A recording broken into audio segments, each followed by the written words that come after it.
Alex. You're a big inspiration. So what is your advice for young players to become a professional?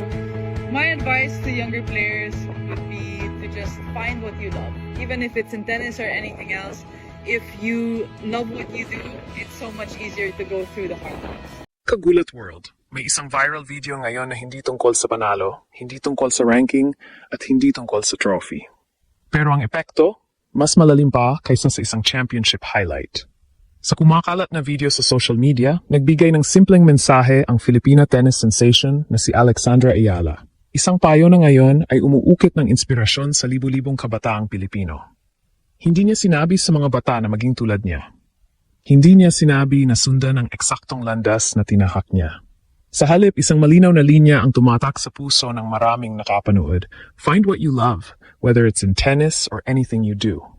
Ibig sabihin, hindi mahalaga kung tennis man, pag-aaral, sining, negosyo o anumang larangan. Ang mahalaga ay hanapin kung ano ang tunay mong passion at sundan ito ng buong puso. Sa video, ipinaliwanag ni Alex na hindi niya layunin na gawing kopya ng kanyang sarili ang mga batang nangangarap. Ang gusto niya ay makita ng bawat isa ang kanilang sariling identidad. My message is not to try to be like me, paliwanag niya. Try to be the first you. Sa loob lamang ng ilang oras matapos lumabas ang clip, mabilis itong kumalat sa Facebook at iba pang platforms. Napuno ng comments ang video mula sa mga magulang at kabataan na nagsasabing malaking inspirasyon ang kanyang mensahe. Marami ring nagsabi na ito ang klase ng payo na kailangan ng kabataang Pilipino ngayon. Isang paalala ng tagumpay ay nagsisimula sa pagiging totoo sa sarili. At kung iisipin, ang nagsasalita dito ay hindi lamang isang athlete na nagbibigay ng motivational speech. Ito ay isang 20-year-old Filipina na dumaan sa mahirap na landas upang makarating sa world stage. Nag-training sa ibang bansa, lumaban sa pinakamahuhusay na players, at patuloy na nagdadala ng bandila ng Pilipinas sa international tennis. Kaya para sa maraming fans, ang viral video na ito ay higit pa sa simpleng payo. Ito ay isang mensahe mula sa isang world-class athlete na nagsasabing ang tunay na tagumpay ay nagsisimula sa isang simpleng hakbang, ang pagtuklas kung ano ang mahal mo sa buhay. Para mas maintindihan kung bakit malakas ang impact ng mensahe ni Alex, mahalagang balikan ang kanyang sariling journey bilang atleta. Hindi naging madali ang kanyang landas patungo sa professional tennis.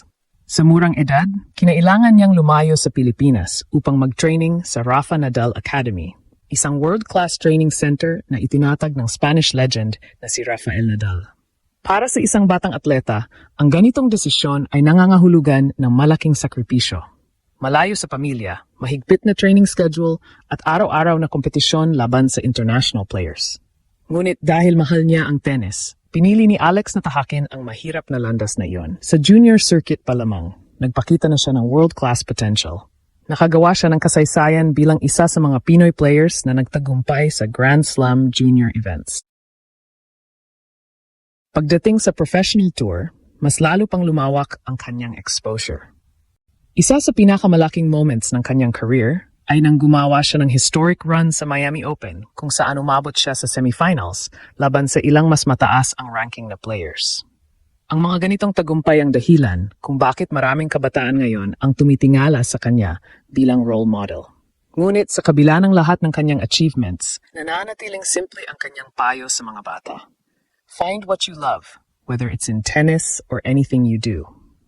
Para kay Alex, hindi mahalaga kung ang susunod na champion ay manggagaling sa tennis, basketball, science o arts. Ang mahalaga ay natagpuan ng bawat isa ang kanilang passion at pinili nilang sundan ito ng buong puso. Sa panahon ngayon kung saan maraming kabataan ang nakakaramdam ng pressure na sundan ang inaasahan ng ibang tao, ang mensahe ni Alex ay nagiging isang mahalagang paalala. Hindi kailangang maging kopya ng ibang tao upang magtagumpay. Hindi kailangang sundan ang eksaktong landas ng isang idol o role model. Ang mas mahalaga ay ang pagtuklas sa sariling direksyon. Ito rin ang naging pundasyon ng career ni Alex. Hindi siya naging world-class athlete dahil sinunod niya ang yapak ng iba. Naging posible ang kanyang pag-angat dahil pinili niyang sundan ang sport na mahal niya at inilaan niya ang maraming taon sa paghasa ng kanyang talento. Ngayon, habang patuloy siyang naglalaro sa international tournaments at kinakatawan ng Pilipinas sa global stage, dala niya hindi lamang ang pangarap ng isang atleta, kundi ang inspirasyon para sa susunod na henerasyon ng mga Pilipino. At kung may isang aral na gustong iparating ng viral video na ito, iyon ay malinaw. Ang tunay na tagumpay ay hindi nagsisimula sa pagiging katulad ng iba. Nagsisimula ito sa isang simpleng tanong na kailangang sagutin ng bawat isa. Ano ba ang bagay na tunay mong mahal gawin? Ang viral video na ito ay maaring mukhang simpleng motivational message lamang. Ngunit para sa maraming observers ng sports culture sa Pilipinas, may mas malalim itong kahulugan. Sa loob ng maraming taon, hinahanap ng bansa ang mga bagong role models na hindi lamang nagtatagumpay sa international stage, kundi nagbibigay rin ng inspirasyon sa kabataan. Si Alex ay unti-unting nagiging isa sa mga figure na iyon. Sa edad na 20, napatunayan na niya na kayang makipagsabayan ng isang Filipina sa pinakamataas na antas ng professional tennis. Ngunit higit pa sa kanyang achievements sa court, ang kanyang mensahe sa kabataan ang nagbibigay ng mas malaking impact. Ang ideya na, find what you love, whether it's in tennis or anything you do, ay isang paalala na ang bawat tao ay may sariling landas patungo sa tagumpay. Para sa isang bansa na may milyon-milyong batang nangangarap, maging atleta man, artist, scientist, o entrepreneur, ang ganitong mindset ay napakahalaga. Maaring hindi lahat ng batang makakapanood ng video na ito ay magiging tennis champions. Ngunit posibleng may isang batang Pilipino na makarinig ng mensaheng iyon, makahanap ng sariling passion, at balang araw ay gumawa rin ng sariling kasaysayan sa ibang larangan. Kung mangyari man iyon, doon makikita ang tunay na legacy ng mensahe ni Alex. Hindi lamang bilang isang tennis star, kundi bilang inspirasyon ng isang henerasyon ng mga Pilipino na natutong maniwala sa kanilang sariling pangarap at sa kapangyarihan ng paghahanap kung ano ang tunay nilang mahal gawin. Kung susuriin ng mas malalim ang epekto ng viral message ni Alex, makikita na ang kanyang simpleng payo ay may mas malaking implikasyon sa sports culture at youth mindset sa Pilipinas.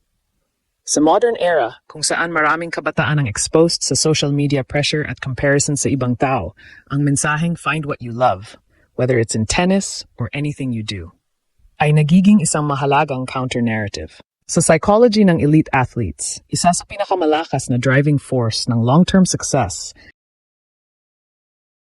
ay intrinsic motivation, ang paggawa ng isang bagay dahil mahal mo ito, hindi dahil sa pressure ng iba. Ito mismo ang prinsipyo na ipinapahayag ni Alex sa kanyang mensahe. Sa kanyang sariling career journey, ang passion sa tennis ang nagbigay sa kanya ng lakas upang harapin ang mga sakripisyo, tulad ng paglipat sa Spain, matinding training schedule, at pakikipaglaban sa mga top international players. Bukod dito, ang ganitong mindset ay mahalaga sa pag-develop ng mas malawak na talent base sa bansa. Kapag ang mga kabataan ay hinihikayat na tuklasin ang kanilang sariling passion, sa sportsman, academics o creative fields, mas lumalaki ang posibilidad na makakita ang Pilipinas ng world-class talents sa iba't ibang larangan. Sa madaling salita, ang viral video na ito ay hindi lamang motivational message mula sa isang athlete. Ito ay paalala na ang tunay na tagumpay ay nagsisimula sa pagdiskubre kung ano ang bagay na tunay mong mahal gawin.